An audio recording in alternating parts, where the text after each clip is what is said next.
Hablando de Perú, este se ha convertido en un ejemplo en la materia. Julio Velarde es, desde hace muchos años, presidente del Banco Central de Perú y referencia obligada a la hora de hablar de independencia de ese organismo y el resguardo de la política monetaria de un país más allá de quien gobierne. Hablamos con él. Somos el país que en este siglo ha tenido la inflación más baja después de Panamá, y luego más baja que países como Ecuador o El Salvador que usan el dólar. Y somos el país ahora de la región que tiene el mayor periodo de inflación de un dígito. Señor, cuéntenos cómo influye eso en cuestiones que tienen que ver con la recuperación salarial y por lo tanto el consiguiente combate de la pobreza. La pobreza creció mucho con el COVID y también creció cuando hubo la inflación de alimentos fuerte que experimentó todo el mundo. Y tal vez Argentina no se notó tanto por el nivel de inflación era más altos. Pero la inflación llegó a 9,1 en Estados Unidos, a más de 10 en la zona euro, etcétera, ¿no? Y fue mucho por alimentos y energía. Subida de precios de commodities que lo vio Argentina por sus exportaciones, de granos particularmente, y eso afectó también la pobreza. O sea, la canasta de los pobres está más contra de alimentos. Entonces, cuando suben los alimentos mucho más que los sueldos, obviamente aumenta la pobreza. Lo que estamos viendo ahora más bien es que los precios de alimentos suben mucho menos porque esa subida se ha ido corrigiendo. Ahora estamos teniendo que los sueldos están subiendo alrededor del 7%, de inflación es 1,8%, y alimentos están subiendo menos de 1%. Entonces realmente esperamos que este año se reduzca la pobreza, ¿no? ¿De qué números estamos hablando cuando hablamos de pobreza, especialmente la pobreza estructural en Perú? En 2006 teníamos 54% de pobreza. Bajó hasta 20% ante el COVID. Con el COVID subió. Como en la mayor parte de países emergentes, el COVID nos golpeó mucho. Hay mucha informalidad, no hay una buena red de protección social, pero hay muchos microempresarios informales se comieron su capacidad de trabajo durante el confinamiento. Y algo parecido he visto que ha pasado en varios países. Sé que el confinamiento de Argentina fue largo, que fue estricto, pero no sé cuánto afectó a estas empresas informales, pequeñas empresas informales, microempresas, etcétera, ¿no? Pero en muchos países sí. Y no solo en América Latina, en Asia uno también observa cómo realmente el COVID de confinamiento afectó fuertemente a los países. A diferencia de Europa o Estados Unidos, no hay una buena red de protección social. Muchas empresas no están registradas. Todo el golpe fue mucho más fuerte, ¿no? El fenómeno de la pobreza tiene particularidades, cuestiones especiales. Sucede en la Argentina que estas personas que tienen un empleo y que tienen un empleo en blanco, es decir, un empleo transparentado, es pobre. No llega a cubrir sus necesidades básicas. Insisto, aún teniendo un empleo formal que cumple con todos los requisitos de la ley. ¿Eso pasa en Perú? En general no es muy difícil. Si cobran sueldo mínimo y es difícil trabajar a dos personas.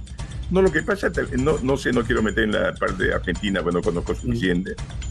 Pero lo que pasa muchas veces cuando hay un ajuste, acá tenía que corregir precios, extorsiones que había en tarifas, parte del tipo de cambio, los precios suben más rápido. Y segundo, cuando hay una corrección, los precios relativos se alteran. Y realmente hay un periodo de ajuste que desgraciadamente recesa la economía. Y también cuando pasamos realmente de un financiamiento que no podía mantenerse, cree el Banco Central, a cortar ese financiamiento, había un ajuste. Entonces, por un tiempo no es de sorprender que aumente la pobreza. Esperamos que después los sueldos de inflación baje, los sueldos recuperen, y este ajuste tan fuerte ya no sea tan dramático, ¿no?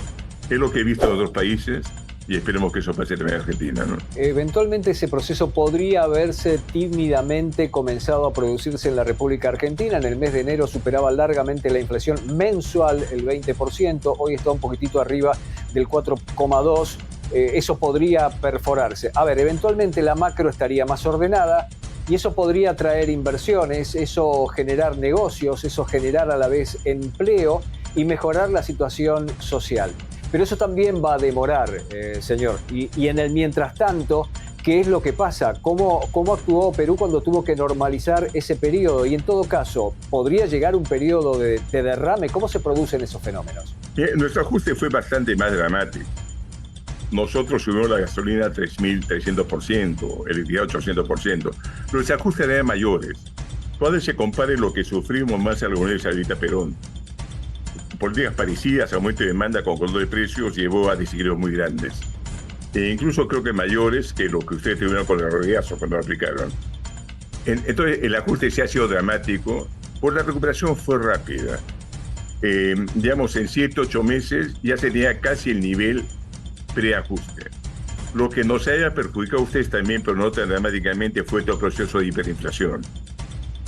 En los 80 tuvimos, ante la corrección, tuvimos 3 años de caída de 2 dígitos de producto. O sea, y un momento en que la hiperinflación también tiende a ser muy costosa. Ustedes no la han visto tanto en caída dramática, pero sí en estancamiento de la economía, que ha estado casi 20 años realmente sin crecer, ¿no? Uno espera que se recupere. La gente comienza a tener nuevamente confianza en la moneda. Esta distorsión de precios relativos que introducían los controles va desapareciendo. Esta corrección de precios relativos hace que algunas actividades aumenten los costos antes que puedan aumentar sus ingresos. Eso comienza a disiparse con el tiempo, ¿no? Julio, usted obviamente es uno de ejemplo en la Argentina cuando se habla de independencia del Banco Central, que para muchos sería lo deseable. De todas maneras, también lo sé un observador de la política económica internacional y se observa los pasos de Argentina. ¿Usted los pasos de Argentina los ve más contestes hacia un peso más fuerte y autonomía del Banco Central o hacia un proceso de dolarización, como decía en un principio el presidente Javier Milei? Creo que sí, Argentina es un país demasiado grande como para depender completamente del ciclo norteamericano.